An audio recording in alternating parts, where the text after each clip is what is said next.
so ribbon. It's ribbed. Yeah, it's ribbed for her pleasure. Yeah.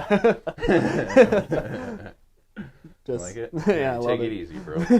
We got to use that for coffee. Nice, man. You ready? Yeah. Cool, dude. Take some water.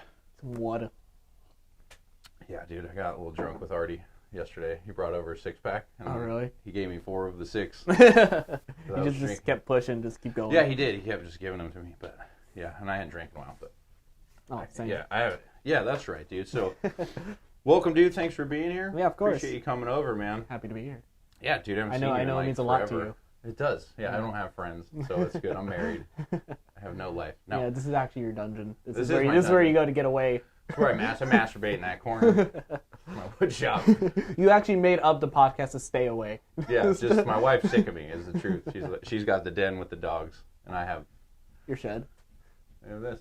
It's great. But how you been, man? COVID treating you okay? No, I mean I haven't gotten COVID, so I guess that's what I meant. I guess it hasn't treated me. It hasn't molested you. Yeah, it hasn't throat fucked me yet. Yeah, dude. Your family though, nobody COVID. Nope. Good, no, dude. I haven't taken a COVID test within the neither whole have I. year. Yeah, Yeah, just because I live with my grandma and she's still alive. Right. So I mean that's how I know I don't have it. Grandma's still kicking. Yeah. I know you got that bit about your grandma. How old is she now? She'll be 97 in April. Oh, God bless her, dude. How's she doing? Like, is she still mobile and doing pretty well? No, she's just she has dementia. Yeah, right bummer, now. Dude. I'm sorry. Yeah. My grandpa had that. Dude. Yeah, it's just like she's alive, but she's not. Yeah. She's not existent. She's not aware of what's going on. Right, dude. I'm sorry, dude. Yeah. So she's still breathing. But yeah. I mean, are you are you still living with her? Yeah. Your mom's? Yeah. My uncle's house with my grandma. So. Got you. And his wife and 2 kids. Oh, okay. Yeah. Cool, man. And everything there is okay? Yeah. For the most part? Yeah, it's good. Everything's good. So I've been actually looking at apartments now. Yeah, I know you wanted to move to LA. Yeah, that was the plan. That was the plan. And I was like, all right, I'm just going to just move to LA because I turned 25 last year. Right. So I was just like, might as well just making these actual critical decisions. And then, COVID hit a week after my birthday. Right, because that was your plan, right? You're going to move down and just start doing mics in LA and work down there? Freaking, I was already getting better at writing and all this stuff.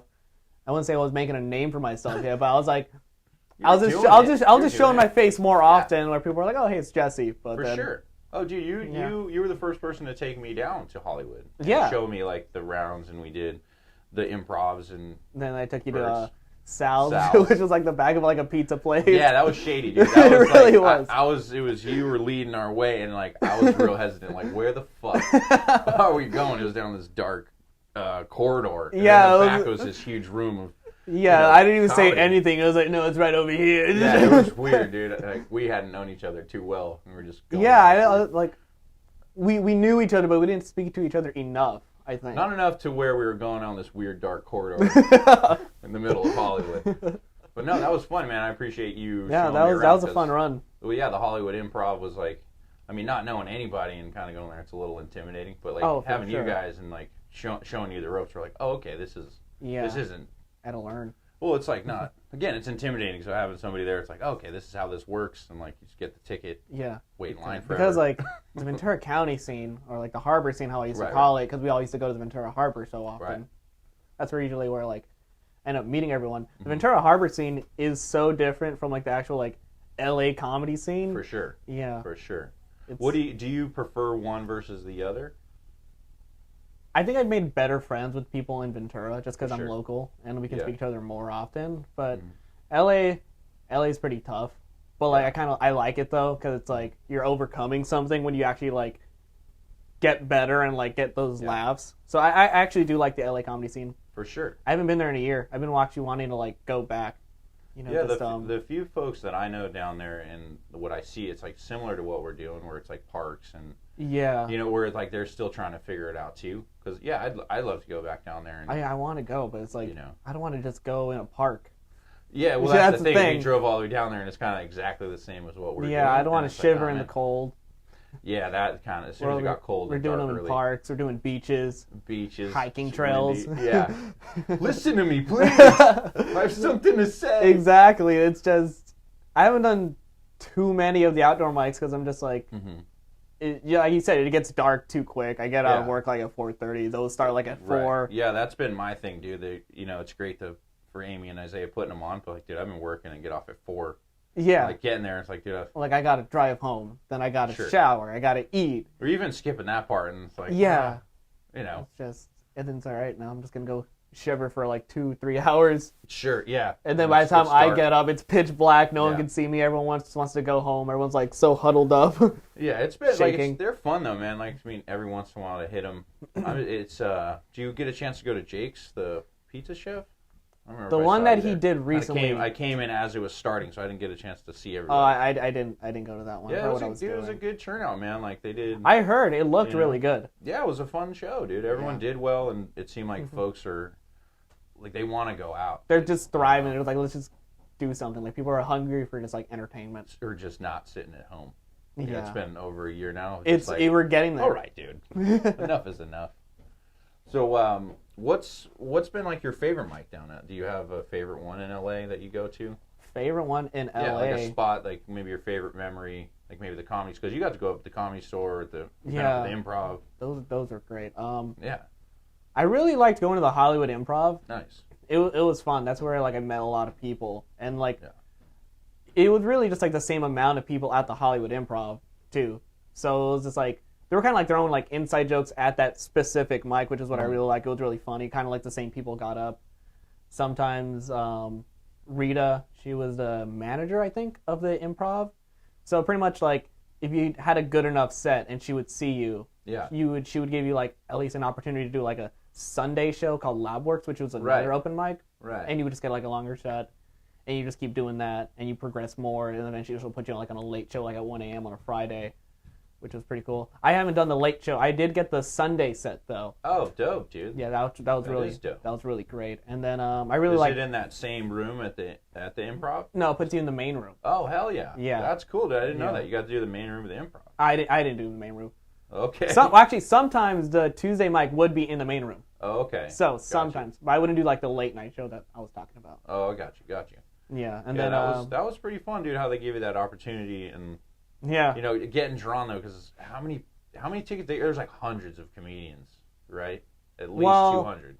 Like waiting in line to get a ticket. I wouldn't say about 200. No. So before, when I started going, it was if you just get a ticket and you just drop it. So like they would just like let in so many people, but then it ended up, from what I heard, it ended up becoming a fire hazard.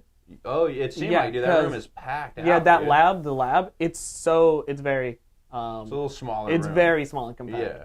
So they started dropping off, like, only 75 tickets, if I remember. I think it was 75 tickets. So then people just started going out, like, I think, like, an hour or two, like, early, just to even, like, line up. Yeah, dude, that's what we did. If I remember that mic started at 5:30 or 6. I can't remember. It's been a year. Right. But I live in Oxnard. Yeah. So I would have to leave my house, I think, like at 2 o'clock. Yeah, we left, I think, around that, and we drove there and then waited in front for forever. Yeah. But that was the thing. They gave out 75 tickets, and not everyone would get a ticket, right? That's what I remember. That is true. There would be more than so that's what I mean. So you would see people about 100, let's say. You would see people like counting, just be like, all right, yeah, they're all fuck this, dude. Yeah. Yeah, it was. Yeah, it was fun, because then you get to me, it was like I never got picked on that. I did like 3 times, but like getting to see what the comedians are doing there, and then again meeting those comedians that it was pretty fun. Like networking, and then we go hit Bert's, which was slotted. Which was Bert's, 5 minutes. Bert's at least back guaranteed. room. That was fun. Fantastic. I loved that room. Yeah, those were fun, man. I really liked comedians, but it was again bouncing ideas off of different comedians. Yeah, of course. You know what I mean? Yeah, that's what I like. That's what thing I like about LA mics too, is because in Ventura mics, it's the same people. Yeah, every time. We see the same people at the same mic, and we can only do like 1 mic a night. Well, how many times can you do the same shit? You know what I mean? The crowd is like... Because when I go to a mic here, I don't like doing the same material. Right, yeah. Because it's just like, you guys heard it. I'm pretty sure like vice versa, like, oh, we've heard this person's stuff. Like, I want to keep hearing this same joke over and over again. You can't keep laughing at the same punchline. Like, yeah, exactly. I'm like, all right, I know this joke. And then like, I don't want to like give him that pity laugh. I'm like, but... Right, that's how I feel, dude. It's like I know where it's going. What I like is because it happens, right? Like I've traveled with you and we've done that. Yeah. And I know your jokes, but then like what I dig is like watching the crowd's reaction, like how it works in the different rooms. Exactly. You know what I mean? Like that's what I dig on. You know, which is cool, and then having your buddy be like, "Hey, how was that set?" Not say how was the joke, like how did the crowd react? So it was like, especially it's fun, man, having your like allies and. I love doing like at least 1 to 3, 4 sets a night because I'd be like, all right, well this joke didn't work, so I'll listen to it like on my audio, like when I'm driving, and then I'll be like, all right, well let me tweak it, and like when I get to the next mic, I'll try this. And then of course. I'll get like a better response than I did at the other mic, and I'm like, all right, and then like the other one, like try more stuff. So that's what I like. There was more progression at LA than it is over here in Ventura. Yeah, the max we could do is like 2, maybe 3. I don't even think we could get to 3. Yeah, I was doing that Wednesday night traveling. Yeah, LA was cool. That was real fun because we literally would park, walk to the Hollywood Improv, walk to Burt's, walk to Sun. That's the thing. Yeah, you could just walk. It was also walking the same distance. Thing, and it was like, man, this is cool. So I always hear the stories in New York, and I've always thought like. Dude, you could do major sets from what I hear in New York. Yeah, that's what I've heard. I heard TJ Miller say. I mean, he's TJ Miller, so he probably walks in like, "Hey, I'm here. Let me get a spot." But yeah, he was saying he did 10 in one night, and I was like, "Whoa, dude, that's insane." That's insane. Yeah, you're just walking around to the different places. Yeah, just like corner and corner. Or just hitting the train or something. Yeah, because around here you got to drive, and then LA, it's like, dude, the parking was a bitch. So the fact that we could like walk was like, oh, dude, the best is when I would like get off that freeway, and then I would just like, all right. Melrose is coming up, and I turn and I just see like that one parking spot immediately. I'm like, fucking, it's gonna be a good day. Yeah, dude, that's like good. And then you're like, oh, I'm probably gonna get picked. Like I've missed mics because I just can't find parking. Yeah, dude, me and Ben, like the last time before the shutdown, we literally drove around for I don't know, good half hour. Just looking for parking, looking for a spot, dude. And Ben was getting frustrated, dude. But, yeah. And we walked probably a quarter mile, half a mile. Really? Yeah, it was just far. to park. Yeah, damn, that's annoying.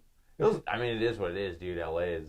It's just there's more of a grind out there. Yeah, that's people go there. People don't live in LA, or people don't move to LA just to hang out. Like they live in LA, or they move to LA for a reason. Yeah, model, actor, comedian. It's like anything. Yeah, influencer, freelance, YouTubers. For real. Yeah, dude. We're pretty lucky. That's the one thing. The trade off here is we just pull up and there's always parking. You'll always get up. Yeah, there's actually like no parking, or not no parking. There's just like no people. Just right. Yeah, the trade-off is that. But yeah, a lot of the time it's still the same thing, just way more comedians. Like you're performing to other comedians. Yeah, so it was nice to me. It was like doing these spots here and then going to LA is like it was all new to me. Yeah, you know it's a whole different experience. Big time. And I actually started in LA because I didn't know anyone around here. I didn't know any open mic spots. The only one I knew about the open mic was like Ventura Harbor, but I didn't find out until like I was like 8 months in already. Oh, okay. I just like looked up, I think, Hollywood Improv because I went to that club one time. So just as a fan, you went? Yeah, just as a fan. Oh, okay. I remember I turned 21 and like that was like the first place I went to. It was like on my birthday, and I saw like I remember seeing like Eliza Schlesinger and just like other couple comics. So I was like, this is really cool. And I already had like the idea of like wanting to be a comedian, but like I just didn't know how to get up or anything. Sure. Was that the time? So what age were you when you're like, dude, I want to do that? I think it was 19, I think. But I didn't do comedy until I was like 22, like turning 23, I think. Yeah, nice, dude. And do you remember a specific thing you saw like that made you be like, dude, I want to do that? Well, I think it was just when I was just a kid, because I always watched Comedy Central like since I was a kid, which I shouldn't have been doing. Oh, come on. I fucking love South Park. Just watching South Park, just like, oh, dude, this is hilarious. But I didn't know what they were talking about. They just cussed a lot, and I was like, yeah, it's funny. Just inappropriate. Just inappropriate, like poo-poo, fucking sex stuff. Just, dude, when I was a kid, I loved that show too. Yeah, just like 8 years old, I'm like, oh, this is funny. Did you watch like comedians, or was it more like just comedy-based cartoons? It started off as comedy-based cartoons, and then I found out more about like actual comedy. Like whenever I'd get out of school, Comedy Central Presents would be like on. I would get home like at absolutely. I think like 3:30. I'd like get out of school like at 3 o'clock. So yeah, I'd be on. Do you remember a specific comedian that you saw and you're like, dude, this guy or girl is great? Well, I started figuring out what comedy actually was. I'm like, okay, so they're just telling jokes. That's really cool. They're funny. And then I found Dimitri Martin, who is my favorite comedian. Yeah, he's great. Like anyone who like just even talks to me, like I love Dimitri Martin. Yeah. But he introduced me to like a new style of comedy, which was just like this like very witty, very creative, imaginative like type of comedy, what I thought was hilarious. Like just like he has like his like, own like drawings, and then he just like goes through that. He has like the guitar, he'll play harmonica, just do like all this stuff, and I loved it. I thought it was like so cool. Sure, dude. I remember the first time I saw him, and I was like, dude, this is totally different, and I loved it. I think it was that special Comedy Central Presents, and he had the white paper, right? Yeah, and then he has like his arm through it. Just, yeah, dude, he was, again, totally different and unique, and it was great. Yeah, and then I was like, dude, this is hilarious. And then I got into more comedy, just like watching it.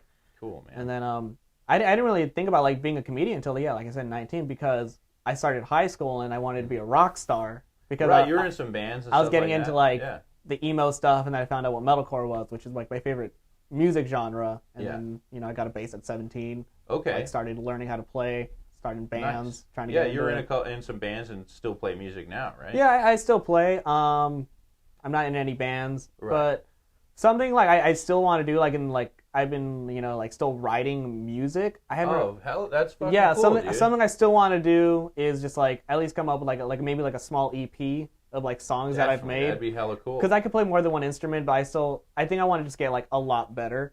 Okay. Yeah. Yeah, I've seen you, dude. Like we were just talking about your Kill Tony appearance, and you got to sing with the band, dude. You want to talk about that? Like that was. Dude, you fucking killed that. I had to follow that. You absolutely fucking smashed it, dude. Because that CD came out, I was like fucking 12, so that was like a huge CD for me. Well, that was we did first date. We did first date, so that was 2002, I think, which was Take Off Your Pants and Jacket. Is that it? Yeah, First Date came off their third album. Okay. Yeah. So either way, those early like 2000s, like I was young, I love it. They were huge, man. They were the biggest fucking band. Yeah, they're pretty much like the pioneers of of pop punk of what it is now. Okay. But I don't even think they were trying to be that. They were just like... Yeah, they were... I just remember to me, and then going back to the comedy thing, was their fucking music videos were hilarious. Dude. Yeah, that's the thing. Like, they would have fun, and it was fucking goofy. And that's what made them so mainstream and popular, because they were like... They were supposed to be a punk band, but they were just like so goofy. Goofy and funny, dude. They ended up making like more poppy and mainstream, which was like... Yeah, what was that one music video? Was it All the Small Things? All the Small Things. They were just making fun of all the pop music at the time. And hilarious. I remember Tom DeLonge dressing up as Christina Aguilera, and I just remember that being... I was like 14. I thought that was so fucking funny. Or even like their songs like What's My Age Again, where they're just like, the whole video is just them just like running around naked around Los Angeles. Right, that's right. That video. And just the words to that song are fucking hilarious, dude. Oh, yeah. They called your dad on the phone. That whole thing. And then, they're funny guys. I don't know if you heard their live album, the Mark, Tom, and Travis show. No, I don't think I have. Oh, yeah. It's just like... check that out. Yeah, it's pretty great. Yeah, they like even like in that album, they're still like dicking around with the lyrics. Yeah, that's what which is still funny. So like even like they're still like like they're digging around with the lyrics. Like their song like Aliens Still Exist. Like instead of saying like some stuff, like Mark will say like Tom has sex with guys, which isn't even the song, or like What's My Age Again. It's, I'll definitely check that out. Like What's My Age Again? There's like Where's My Asian Friend? It's just I'll definitely, because I love live albums, dude. Yeah. Because the shit you're talking about, like those bands probably get sick of doing those songs. So to like do goofy shit like that to keep them interested is so fucking fun. Yeah, I love live albums. That's like one of my favorite things to hear. It's like, especially when like one of your favorite band is like, oh, we have a live album now on Spotify. Yeah, and it's got really killer audio. And it has a good mixer. Yeah, I've always thought that, dude. So what do you prefer, going to like live music shows or comedy shows? I know that's kind of a hard question. That's very totally hard, because that's like a whole different energy. Right. Yeah, because when like comedy shows, I feel like when I go, I at least like, I guess I study comedy. Well, sure. I mean, yeah, you're watching how anybody does it. Just like see like anyone cool. Like, oh, that was a cool approach. That's cool, like bit or like a good idea or topic, which is what I really like. And like I'm not even trying to like study comedy. I'm just there, and like now that I'm doing comedy, I'm like looking at all different kinds of approaches, which is pretty cool. And then like when I go to a live music show, that's just me, because I like it. I'm just here to just fucking jump, crowd surf. Yeah, that's a good call, dude. Where I'm just there. Because me musically, I can strum the guitar a little bit, but I'm certainly not ever gonna be like or aspire to be those guys. Yeah, so it's like I'm with you. I'm just like I'm a fan. This is tight. Yeah, like it's just I like the song, so I want to fucking go as hard as I could. For sure. Do you have a favorite concert that you've been to? Favorite one that I've been to, or one that's memorable? Let's say. I mean, Have you seen Blink live? I've never seen. I hear they put on a killer show. I heard they used to put on a killer show. I don't know one way or another, dude. No, I've not seen Blink. I would like to see Blink, but I want to see them with Tom, not like... Right, yeah, I feel you, dude. I would love to see Travis live in any I have seen Travis Barker at Emo Night. Oh, okay. He was playing with Machine Gun Kelly, which is pretty cool. Is it? It was. I liked it. Is it? It is. I used to like Machine Gun Kelly. But now he's doing pop punk new now. Stuff, dude. Well, do you not like the new stuff? I didn't like that new Bloody Valentine, that new song, and Travis is doing the drums on it. I don't know, dude. Just Machine Gun Kelly came out doing the hip hop thing, right? Yeah. Like Lace Up was a pretty dope album. There's some tight tracks. And his whole new thing with the pink, I don't know, dude. You got a problem? You got a problem against pink? No. Like here's the thing, like you're wearing, I don't have a problem with it, but you didn't come out as like this fucking hardcore hip hop guy at first. That's true. You know what I mean? Where it's like you fucking that's been you, bro. You've been a pop punk guy, and I know that's you. Anyway, I don't know, dude. It's I don't know. I don't hate him. I'm not one of these guys that hates Machine Gun Kelly. Yeah. I'm just like, I heard that Bloody Valentine song. I'm like, it's not for everyone, I guess, dude. Especially when you have expectations of something else. Well, not just that. I knew he'd been fucking with this for a while, and he didn't just guys it's like, oh, dude, you got to stay hip hop because Post Malone's gone on. He does Alice in Chain covers. Does he? Yeah, dude, he's actually a really talented dude. He just did a Pokemon live stream a week ago. Did you see that? No, but he does shit where you're just like, yeah, that sounds right. He did a Pokemon virtual concert. That's hilarious. Dude. It's like they got a 3D model of Post Malone while he's singing, and then in the background was just Pokemon. You can see Lugia just flying in the background. About Pokemon, or I'm sure he does. I don't know. I mean, he's we're the same age, I think. Yeah, I know he's younger. Yeah, he's 20. That's what's so fucking crazy, how famous he is. Yeah. But same with Machine Gun Kelly. I don't hate on him because I think he's a funny dude. Did you ever see that movie Dirt? The Motley Crue movie he did? No, I've not. So I recommend it, dude. It's the story of Motley Crue, and he plays Tommy Lee, dude. I didn't even know he was in that movie. Yeah, dude, he plays Tommy Lee, the drummer, and he fucking did a great job. Really? Yeah. Oh, cool. That's what I mean. So, I'm not just, shitting on him, because I think he did a great job of that You're movie. just not a fan of the music he just put out. I didn't like that song the first time I heard it, but to be fair, I know him and Eminem had beef. I heard. Some of the first times I heard certain Eminem songs, I'm like, I don't know if I like this. But then it took me a couple listens. You know what I mean? The first time you hear somebody's new shit, you're like, I don't know.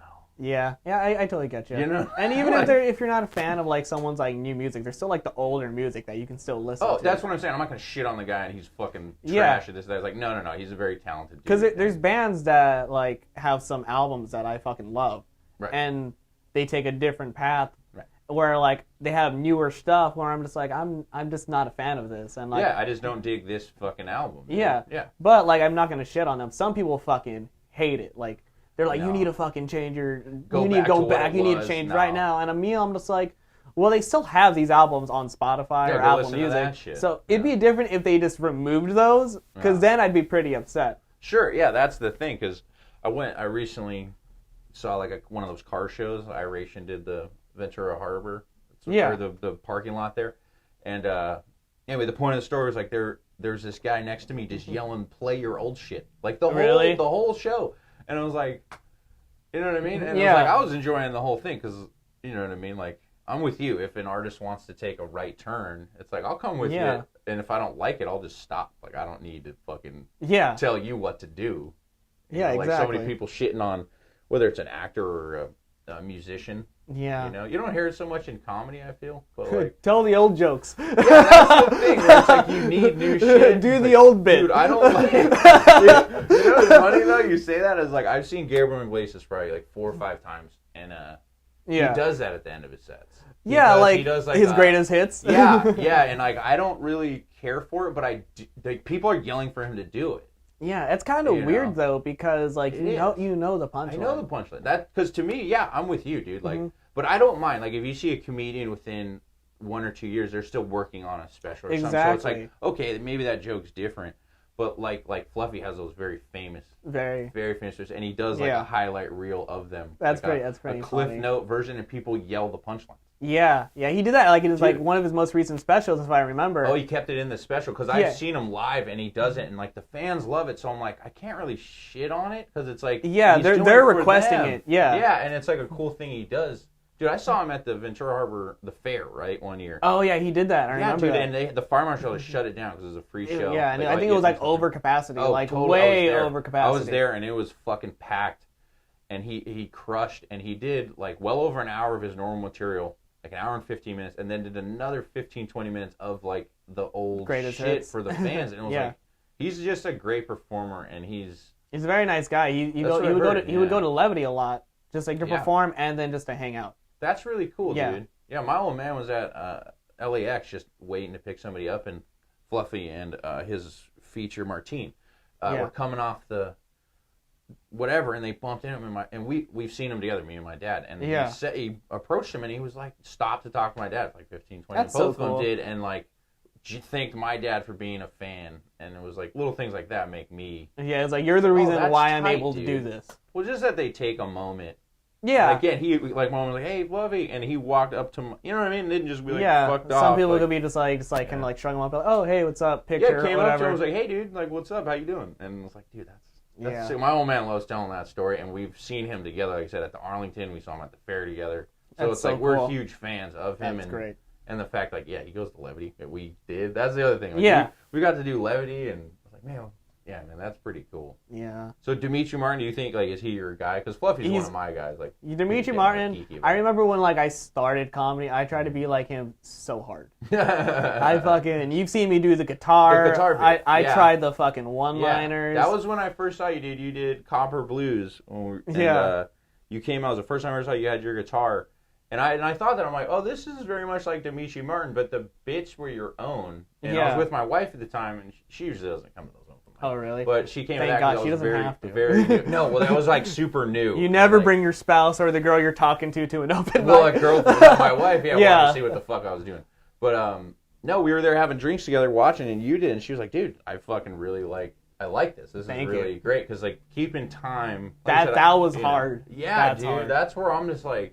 Yeah, Dimitri Martin does this, but, you know, it's like... He does it even ridiculous, because he'll do a guitar, and then he'll play a harmonica, and then he'll have like a foot... Then he'll have like a leg tambourine on one leg, and then he'll have a row of bells with the other foot just tapping on. I'm like, dude, how the fuck? He's really talented, right? That's the thing. Like, I can barely strum, and I've tried to, like, learn to sing and strum. It's like, dude, that's so fucking hard. Like, learning guitar, playing guitar, and then just, like, even speaking or singing. Right, and keeping the fucking strum. Keeping the tempo. You know what I mean? And then not, like, because that's where I fuck up. As soon as I start to sing, that's where it's just... Especially, like, window. There's some songs I can do, but, like, say if, like, I'm trying to, like, change a note in my voice as I'm strumming, it's going to throw me off, and then keeping the fucking, you know, it's like, fuck, man, that's off. Yeah, even off. If it's like regular, just like strumming like on a regular tempo, but say if a song has like a weird strumming pattern, then you got to keep that in mind, and then I'm just like, I'm tapping out. Dude, I do simple like classic rock or reggae, dude. You listen to all like the fucking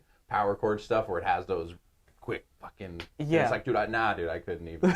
I'm doing the bass like Jack Johnson, cheesy. Just cheesy, simple. It doesn't have to be fast. This is chill. No, it's like, dude, ba-ba-ba, bro.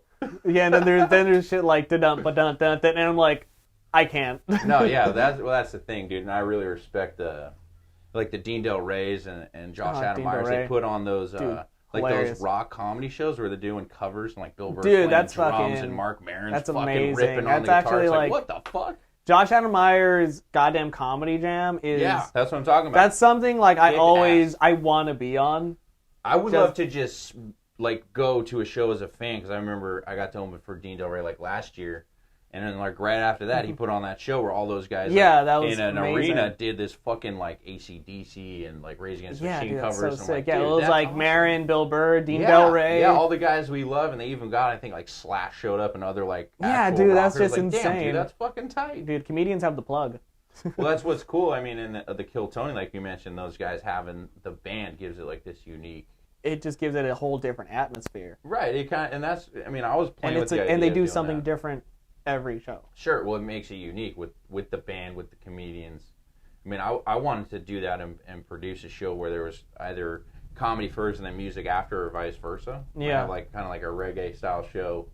You know, maybe while people were getting their food and seated, and then music after, or vice versa. Just because like both together, like you said, are different but fun, man. I love both. Yeah, people like, especially like just fans of just anything, just live entertainment. Feel like, oh, they got comedy and music. Oh, that's cool. Might as well just like stick around, get a drink or something. That's what I mean, dude. If there's like good food, there's some booze. I know you don't drink, but you know what I mean. Like, there's I mean, I drink too. now, but like it's not like often. Right, but you don't. I mean, compared to like a lot of the comedians, because that's the thing I've noticed with some comedians. Like some of the comedians drink fucking every time we're out. Yeah. And then other comedians are like, nah, they're probably not drinking at all, which is better for the wallet. What's funny is I always found hilarious because everyone.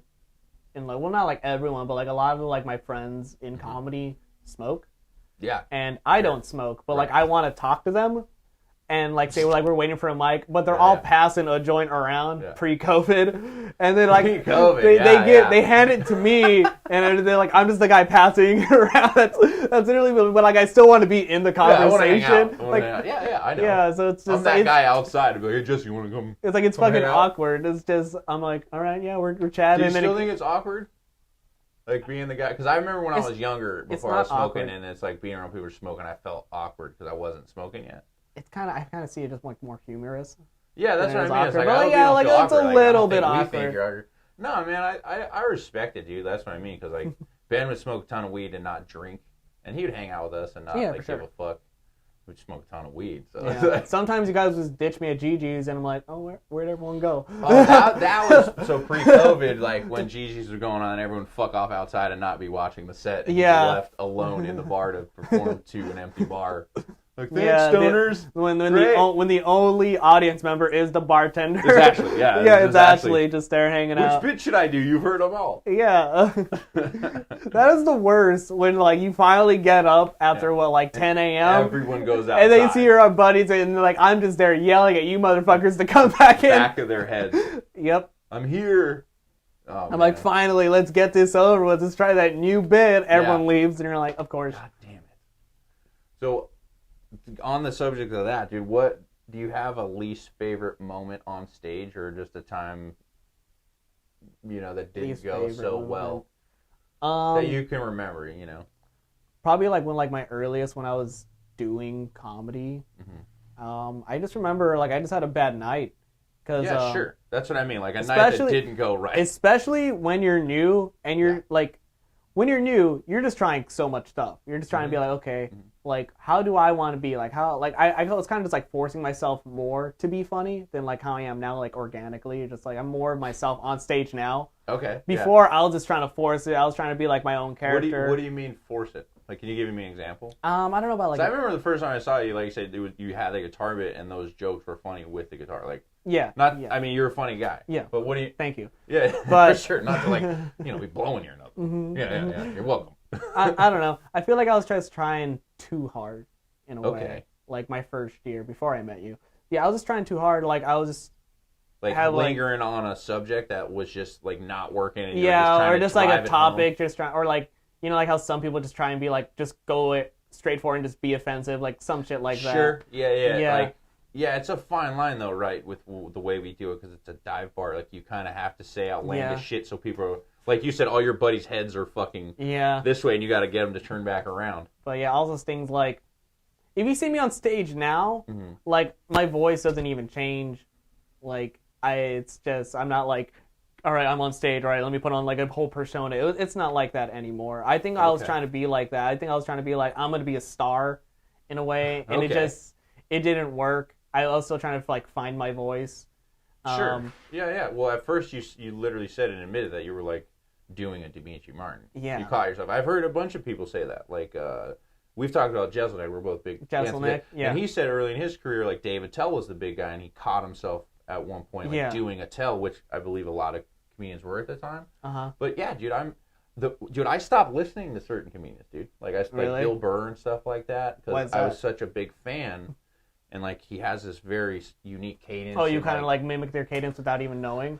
I didn't want to. I wasn't. I've never had somebody say that, hey, man, you're a lot like Bill Burr. Okay. But I didn't want that. That was what I mean of, certain people. I'm like, hey, I don't want to be a poor man's version of this. Yeah. Even though, to me, at this point, if someone was like, hey, man, you're like Bill Burr, I'd probably take it as, yeah. Great, I remember awesome. I remember one time I was watching, I think I went, on a whole, 2-week binge of watching, Rory Scovel.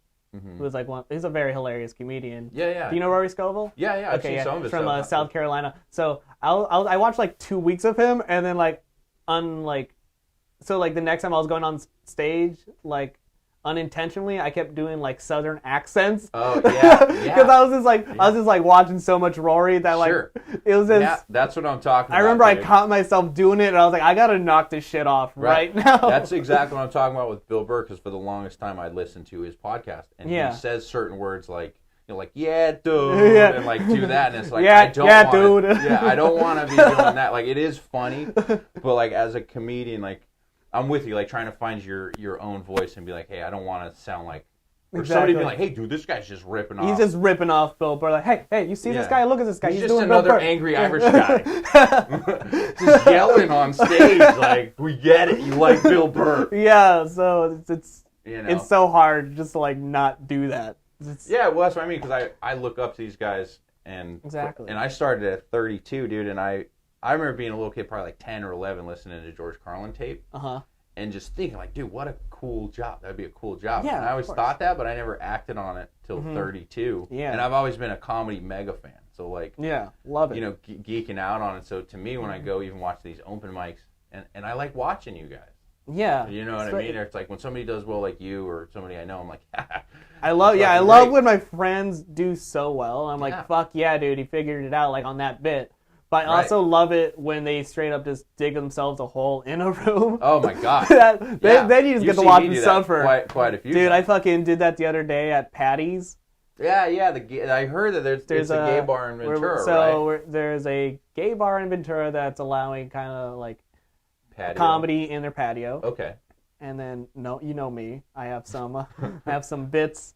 I wouldn't say they're homophobic, but it's kind of like it's teasing, like, you know. Okay. I don't think okay. Yeah, it's not like I'm talking shit. I'm not being homophobic. Right. But it's kind of like teasing, kind of like pulling their leg a bit. Mm-hmm. And I was just like, I gotta test the waters on these bits. See how far I can go. Okay. So I did one of my bits. It's like, lesbians come out of the womb in a flannel. Like, that's what. Yeah, I've heard that bit. That's fucking. Yeah, that's a funny bit. It's hilarious. No one laughed, and then I dug myself into an even bigger hole by saying, "Well, the homophobics like that bit. That was even worse." I see. Here's me. But I was able to get. I would have been in the back of the room laughing at that shit. Yeah, I know. Like all the comics thought it was hilarious because they were just like, "Oh, fucking." So there was a good amount of like non-comics there. Yeah, awesome. I was like, it was impressive. I was able to. There's actual people here. Nice, dude. But then I was able to to get them back with like more. And okay, more, you got them back. Yeah, because was that your opener? No, it was in the middle of my set. Okay. So did you do a couple things that worked first?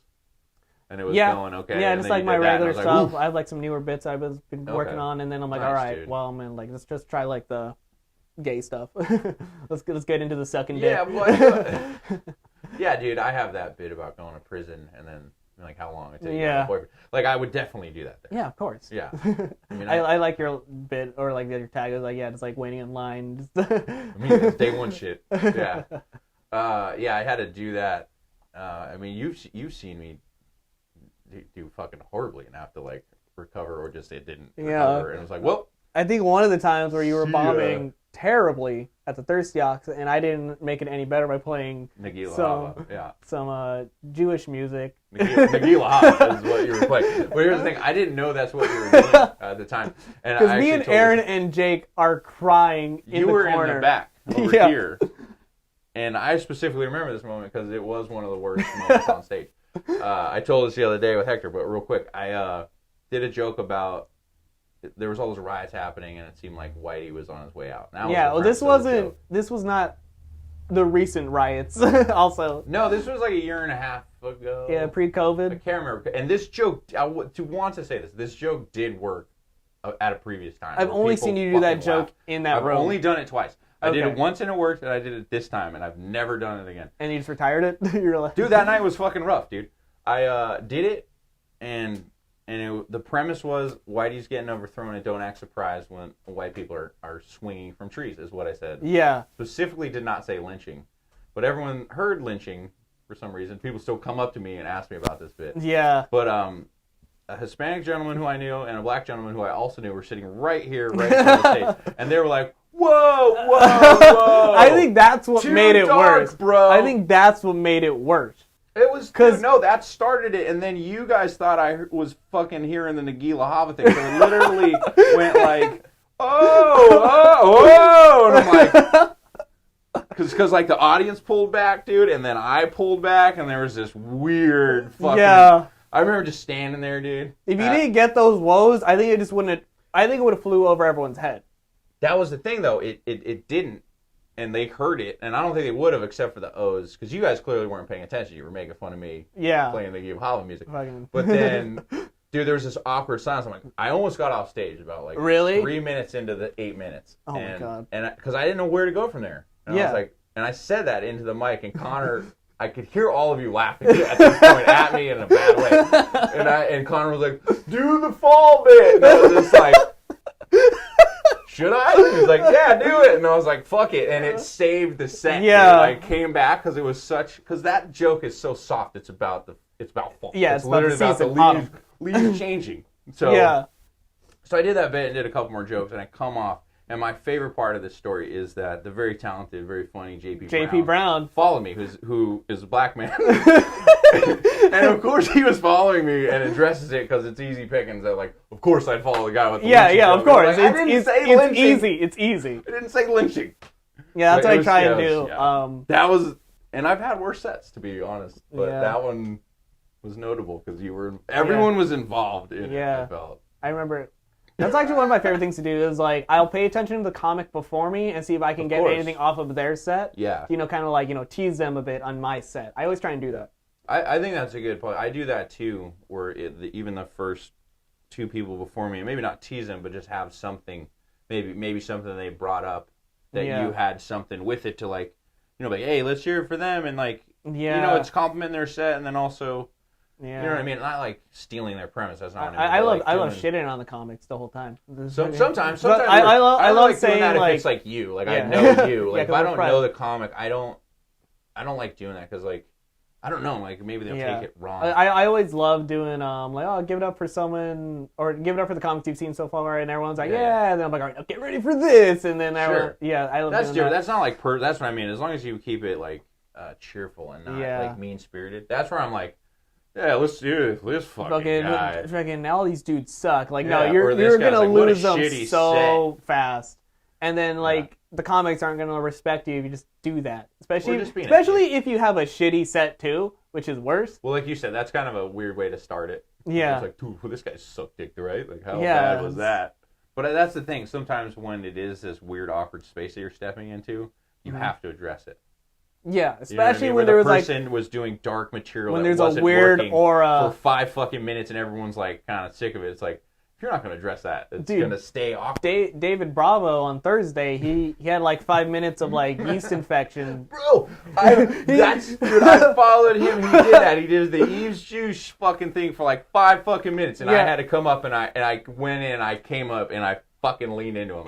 Literally the same thing. Like he did. That's disgusting. He did like 5 minutes of like yeast infection, and then like no one was digging it. I had to go up and be like, "You guys didn't get a rise out of that, easy," and then I got him. So no, I called him disgusting. I was like, "Get your fucking life together." He's actually coming over right after the interview. Hilarious. I'll bring that shit up because I've seen him. He tries to make that bit work on multiple occasions. I saw it and I was like, and he goes into detail, and that's a true story. Like no one's on his side. He's like, I'm gonna fucking keep going. Dude, it's like the worst bit you can tell. I love Bravo. That dude's hilarious. I do. I think he's funny. That's what I mean. I don't mean to shit on him, and that's why I feel comfortable shitting on people once. Like I know them, and I know they won't take it too bad. Yeah, like you and Aaron are pretty. Like, we do it to each other. Like we get each other hard, dude. So, and that's the thing, like, when you do form your crew. Because there's, like, everybody, but then within that, there's, like, 3 or 4 people that, like, these are my friends. More. Like, these are, like, kind of like my acquaintances. Like, they're my buddies. Yeah. I like talking to them. And then there's, like, then you have, like, your small crew, like, your inner crew. Well, like the folks you're going to cruise down to L.A. with. Exactly. Or maybe actually be like, hey, man, how did that go? Because I'm not going to ask everybody, right? Yeah. I won't survey the whole room. I'm going to go up to a few people and be like, hey, man, like, how was that? Was that all right? Yeah. You know what I mean? Like, to go to fucking 12 different people. Like, hey, was that okay? Was that good? Was that okay? Okay, I have 2 notes. I didn't offend you, did I? Okay. Yeah. But yeah, no, I missed. It was a bummer, man. Is Ben Rudy left because he was a really good dude. Yeah, I liked Ben a lot. always had good tags, or like he would always watch your set and be like, "Hey, dude, do this, and I liked it because I would help him with that shit too. Yeah, and it was fun, like, because it's not like a writing partner. It's just a guy like, hey man, am on to something there? Or, yeah, of course. It's like you just need some notes. That? You just need some notes. Or just guidance, especially like I'm still new in it and like developing these bits and them not being shitty or like you think they're funny and then you see other people cringe. That is like, the worst. Like I'll have a shower thought and I'm like, oh dude, that is fucking hilarious. And it's usually like my favorite joke that I'm like excited to do in my set. Yeah. And it just fucking flops and I'm like, God damn it, I thought that was gonna get me Hollywood. Right. Hollywood's calling. Like I had a bit, it's like it wasn't a bit, it was more of just like a quick like one liner like, hey, shouldn't sawdust be called like wood dust? It's something stupid like that, and I thought I thought it was hilarious, and then like everyone just gave me joke. Like, who the fuck is this guy? Take your dad jokes out of here, exactly. Your carpenter joke. That was like one of my. Actually, to bring back onto the Dimitri Martin, I learned with one-liners, you need to come up with so many one-liners to fill up that time. Oh yeah, dude. Yeah, absolutely. I don't have one liner. When I realized that was for that Kill Tony thing, where it's like, you have a minute to be funny. I was like, I don't. And I'd only been doing it like 3 months, so I'm like, all right, what bits are a minute? Like, I don't even know. Yeah. At that point, that early on, like, you don't know how to gauge time. That show is really difficult for, like, like getting in there and just keep your fucking, just stay in the pocket and hope it doesn't go, like, yeah. You know what I mean? Like, I went with one bit that went over, and I got lucky. I didn't get it was like, good. They liked it. Yeah, but if I've watched it a few times, and, like, it definitely is a minute and a half, where, like, Red Band could have just fucking, nope. You're not getting that footage out. But like if you watch it, it's about fucking massage parlors. Yeah, it's about massage parlor and Red Man. He's like, I like hand jobs. Yeah, he was like, all right, I want to see where this goes. I'm listening. Yeah, immediately when I was done, I was like, that a true story? I was like, well, I mean, kind of. Funny. But no, it was a fun experience, dude. And again, I think it was either you or Aaron that called and were like, hey, dude, just come do this. Like, this is a good opportunity. Yeah. And I didn't know what Especially because it was they do it. Or they would do it every Monday night at the Comedy Store in LA. Right. Yeah, but they would go on the road. Yeah. And there's less comics, I feel, because at the Comedy Store it's a similar thing like the lottery. You see the same people, and there's so many people. There's a lot of people. Also, the audience is filled, and they also signed up. So it's really, I didn't even realize that. So like fans will just sign up for Kill Tony. Yeah, anyone could sign up. Right, but is that a separate sign-up? Because we got there fucking early and waited for hours. I don't know. I've never seen... You know what I mean? I've never seen fans sign up. Okay. That's what I was wondering, because like, dude, there were so many people signing up, because there's that and the potluck. Yeah, and potluck. And potluck, then, I prefer... Honestly, I love potluck. I'd much rather do potluck than Kill Tony. Yeah, Kill Tony. Well, Kill Tony's in the main room, and it was like... But yeah, getting on that... Putting your foot on that step on the main stage, it's intimidating, I bet. It's a whole different atmosphere. Just like like the Hong Kong Inn was like a Chinese food restaurant. Exactly. No, you're on the main stage of the Comedy Store. Yeah. It's completely different. Sure. Yeah, they just did that Showtime documentary. Did you amazing. Watch it? Yeah, me and Aaron are on it for like a quick second. Yeah, I remember you telling me that. That's cool. Yeah. That's pretty tight. Yeah. Because you're the guy. You guys took me there for the first time. Yeah. And unfortunately, I didn't get to go up, but it was cool to hang out there for a night. What I thought was hilarious in that Showtime documentary is Adam Egett, the talent coordinator of the Comedy Store. Okay. He's talking about potluck, and he's like, yeah, most of potluck's like dog shit. I think he says dog shit. And then they actually play some dog shit sets. No. I'm like, dude, that's so discouraging but hilarious.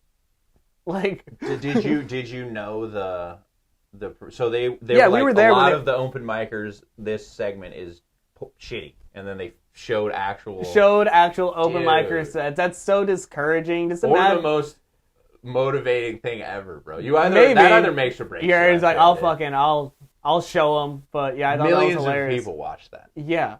Damn it. And I thought it was hilarious. It is. Like, it is, but like that's kind of the thing with comedy. It's like mean shit can be funny. Yeah. But it's also like it's a wake up call. If you were like, man, if that was me, I'd be like, that sucks, dude. Literally. That sucks. I tried really hard. It's like he waited. Yeah. But maybe I don't know, because sometimes even in the Kill Tony we did, it was like two or three dudes were like first time they'd ever done. Oh comedy. Yeah, I remember that. That's fucking ballsy, man. Yeah. Like the first time ever, you're gonna go and like on Kill Tony to do comedy. Yeah, I mean, like a lot of people do that. Yeah, that's what you told me. It's like, wow, dude. I feel like that's how many people have gone on to do a second set. I'm not sure. Some people are just like, yeah, I'm just a fan of the show, and I just want to try it. I just want to be on it. Yeah, which is makes cool. Sense. That is cool, dude. Which is very cool. But also, like being a comic who's trying to like get their name out there, you fucking hate it so much, bro. Exactly. And the whole time you're just like, this dude sucks. Just especially. Yeah. I can see it both ways, but because the amount of people that sign up and they only pick 7, 8 names. Yeah. So and that's the thing with LA, like you're saying, it is super competitive. Where it's like here, like everyone gets up, so everyone's kind of more friendly. In LA, I've noticed where like people aren't as hey man, what's going on? Well, I mean, like everyone supports each other, and I guess you could say it does get a bit competitive. I'm not gonna say names, but no, I didn't mean to like. But of course, there's like some people who are just like, I'm fucking here to do comedy. If you're like, if you're not gonna help me, like it's just they have a whole different mindset. Right. So yeah. Well, that's what I mean. It's just there's more people, like you said, probably like 10 times the amount or more. Yes. Right. Like in the Ventura scene, like. I guess 2,000 people, maybe? Yeah, maybe. Like, currently, like, from the amount of people I've been seeing, like, at the mics lately, or, like, even before pre-COVID, there still wasn't that much. No. I'm saying, like, the most, dude. Like, everyone we knew, like, because, we'd have, 15 people on a mic, which was insane. It would take for a night. That'd be impressive if we can get 15 people. But, like, at the Ox, right? Like, like, not everyone can make it, obviously. 10, 12 solid most of the time. Yeah, right? See the same people. Yeah, like you said, like, maybe 24. Yeah. And then every now and then you see someone come in like we haven't seen in a while. And they're like, right, there'd always be a couple people from LA, and then there'd be Santa Barbara. That's what I mean. So, like our whole scene in Ventura County, it's very small. And then you go into LA, and you're meeting like so many comics, and you like most of them aren't getting up that night or in that one room. Yeah, dude. Yeah. So. Which is the thing. I've been asking everybody I've been talking to about it, and then trying not to. Like, shit on it on doing LA. You know what I mean? Because it's, like, frustrating going down there and not getting up. But it's that like, is the what worst, else? Dude. What else you get? Like, you got to pay your dues, That right? happened to me a lot when I started. Because I didn't know about open mic runs. You know, doing, like, what we were talking about earlier. Yeah, like how you do one spot, and then you go to another spot. Yeah. I didn't know about that. Because I didn't know anyone. I just drove to LA one day to sign up for an open mic. I didn't meet anyone. I didn't talk to anyone. For like 8 months, I think. Whoa. And then, I was just trying to get up. But like most of the time, I wouldn't get up. And then I would just like stay for a show at the Hollywood Improv and then just drive home. So literally, I was kind of just like watching open micers. Yeah. Do you think that was beneficial? Because I did that. The first time I did comedy, I went to a lottery in LA. Kind of like you, dude. And like didn't really... What was the one in the comic book store? Nerdist? Remember that one? Nerdist? Oh, yeah, Meltdown Comics? Yeah, there was a comic book store. Yeah, that was my first open mic. Yeah, that's funny. That was mine, dude. Nice. I didn't get pulled. Dude, that place burned down like a year ago. Dude, yeah, that sucks, man. Like the property already got like sold to like something else. I forgot what it was, but that building burned down. Dude, yeah, I really liked it. I'm a big comic book Same. guy. It's and, like, I love the atmosphere. I'm like, this is so cool. Yeah. Like I want to do comedy, and like this is amazing. Yeah, it was, dude. So I went like basically how you just described, solo. Did the whole lottery thing, didn't get called, and I remember Joe Rogan saying this, is like, watch an open mic, dude. It's a different version, and I remember hearing that in my head instead of being upset and I didn't get pulled, just like sitting there and watching it, and like, again, some people were good, some people, it's rough. Yeah. And I remember just being like, yo, dude, I can. Yeah, this made it more like you weren't watching Dave Chappelle or like the people who are already You're there. Like, this is raw, like raw, or just like, dude, I can at least do that good. Or it's, what I'm saying? Well, I had that mindset, like, I'm pretty sure I'm better than that guy, and then like, I'm not even better. It's just like I can at least do that. Yeah, you know what I mean? Yeah. Like, where it's like that was rough. I can at least do that. You know? Yeah, I had the mindset like I'm gonna do this joke when like I'd be writing before I even got up. Like I'm gonna do this joke and they're gonna fucking love this shit. And then I remember when I finally got up, I think I only had like one bit that worked, and like, dude, it was 3 minutes too. And that felt like the longest 3 minutes of my life. Yeah. That was like the first time you did time. Yeah. Yeah, and I was like, when I finally heard my name, Jesse Campos. And it was on a lottery spot. It was on a lottery spot, and I was like, oh shit, like this is finally happening. That's nerve-wracking. It really was. I remember, like, all that, like, right before I got up, like, I was, like, watching the comic, but I wasn't paying attention because I was like, I'm up. Yeah, for sure. So it's so nerve-wracking, so anxious. That's the thing, dude. Yeah, that's why I wanted to do the show. Is like people, like, we always see, like I said, the fucking dudes who made it, where, like, those nerves, maybe they've kept them in check.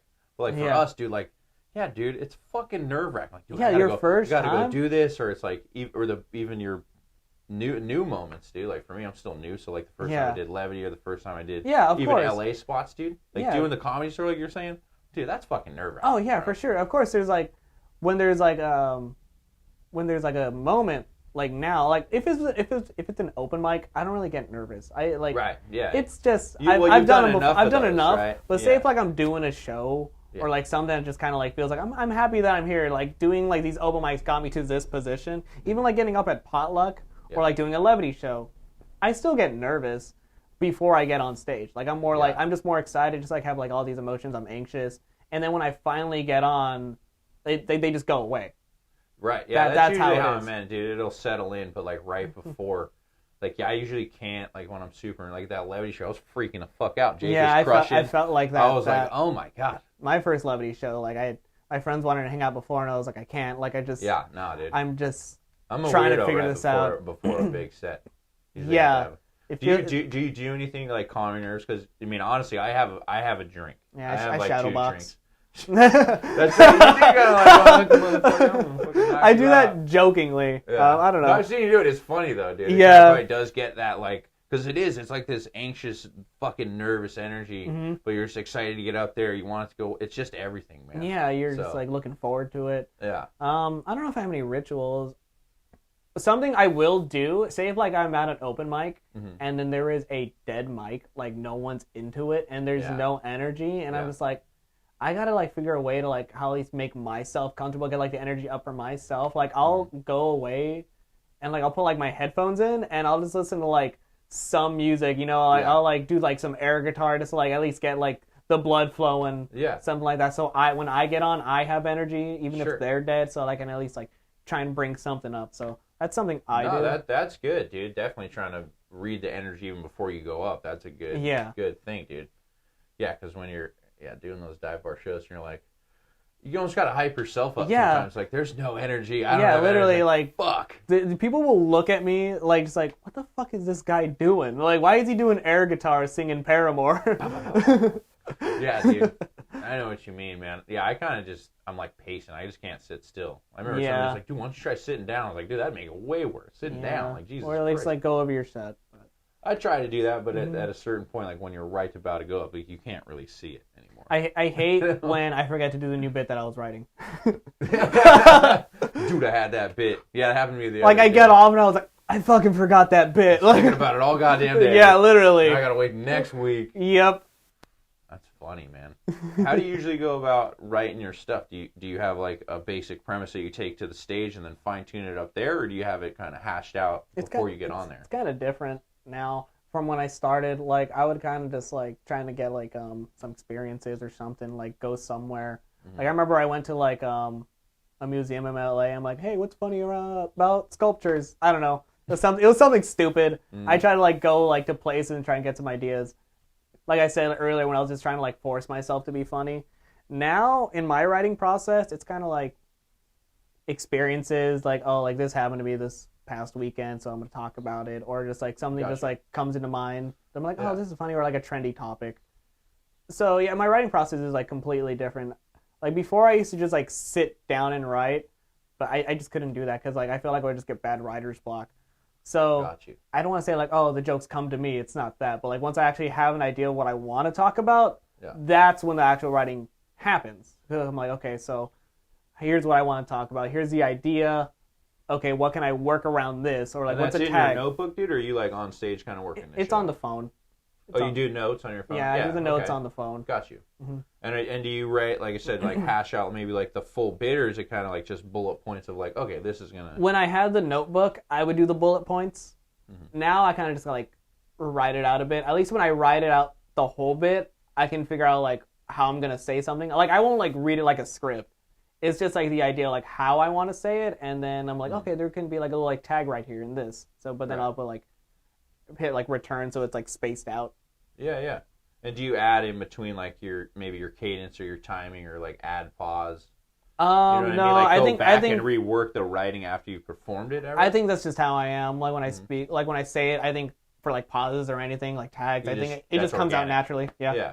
Okay. And then of course I listen to it on the audio. Right. So you kind of take mental notes of like, all right, this is what we're doing, and like do the cadence in your head. Yeah. That's cool, dude. Because it's kind of like music, right? Like the way you do music, like the beats in a way. Yeah, I guess so.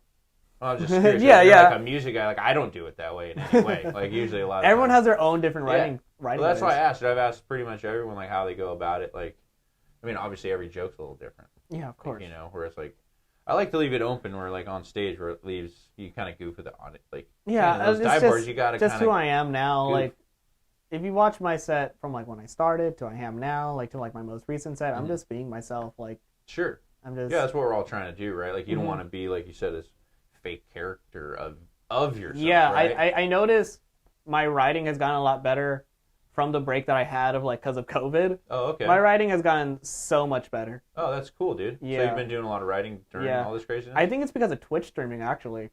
Oh, okay. Because now I'm just speaking to like my chat or like my friends like on Twitch, and I think I'm just being more of myself on Twitch. Gotcha. So I was actually able to bring that actual me onto stage, like because I noticed there was like a complete difference from like how I was pre-COVID. Are you recording the Twitch stuff so you can kind of like almost hear it or watch it back, and like you're like, oh, that was because sometimes I just want to get clips from my Twitch and I'll just like rewatch it, and I'm like, okay, well, like why I should just be like more. I'm just more comfortable on Twitch because like I'm just in my room like playing games.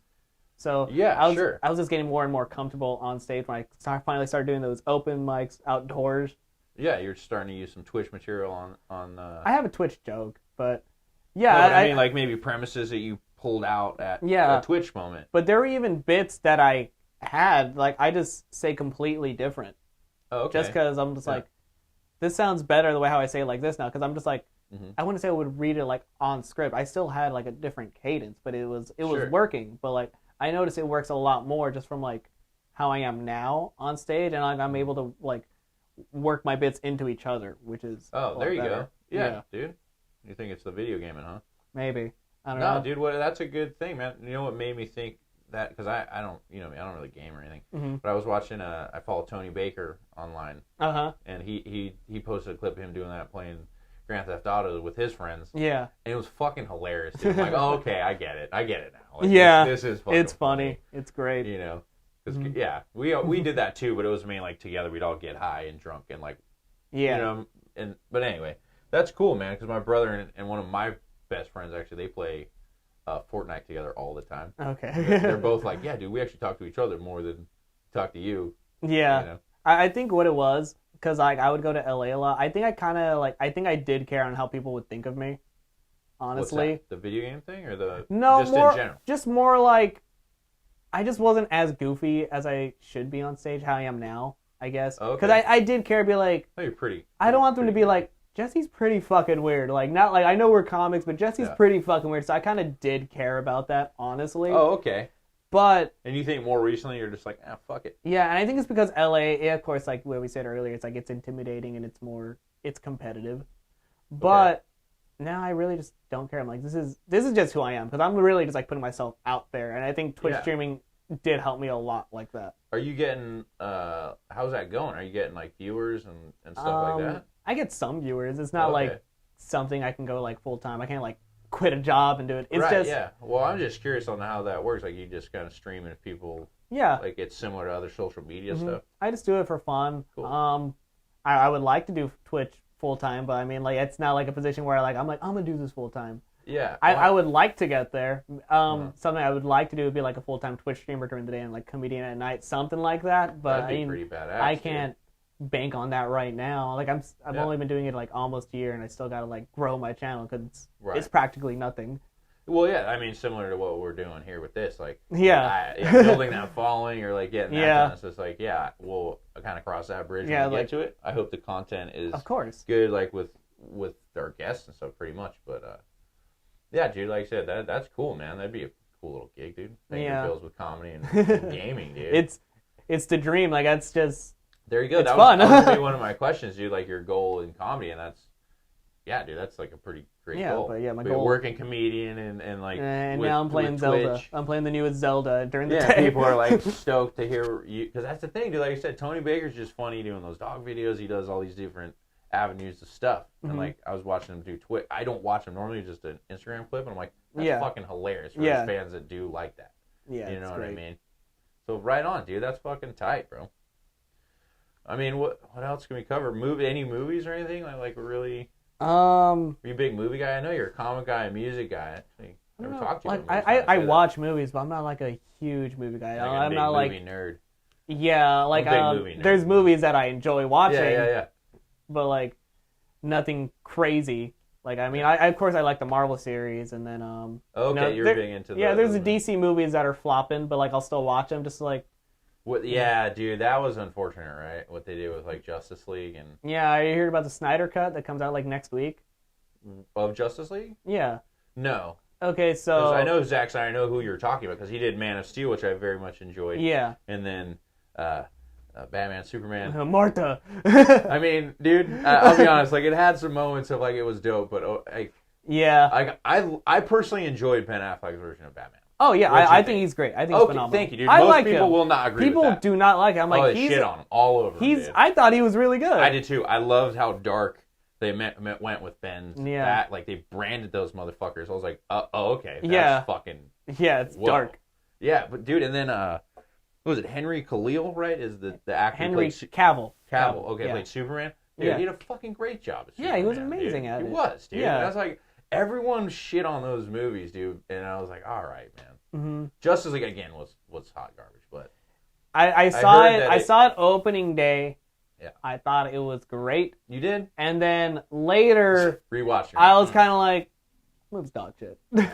Yeah, dude, it was like the story because I wanted it to be good. Right? Yeah, and, especially because I love DC more than Marvel, but Marvel's just hitting it like way more. Since the transition into like modern movies and shit like that, I would definitely agree. Yeah, because like growing up with comics, I didn't really care for a lot of the shit that they're making, dude. Like the Avengers, I never.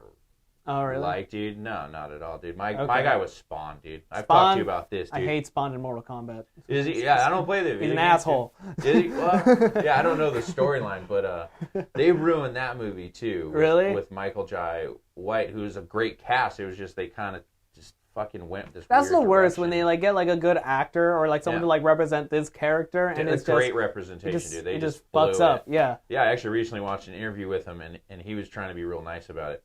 And even Todd McFarlane, the comic book creator, like he nicely put it where it was like, yeah, he didn't like the direction they went with the movie. Yeah. Like they made it a PG character where it's much more like it's not a PG character. For sure. It was like if they made Deadpool like PG, like how can you even do that? Well, I guess you could do like make some jokes like, but like we all know Deadpool, like for sure. Yeah, well that's what I think made those films so great. Or like Sin City to me was one of the better comic book movies because it was fucking raw and edgy and then again to me like what was it Infinity War? I still haven't seen the Endgame. I still haven't seen that one.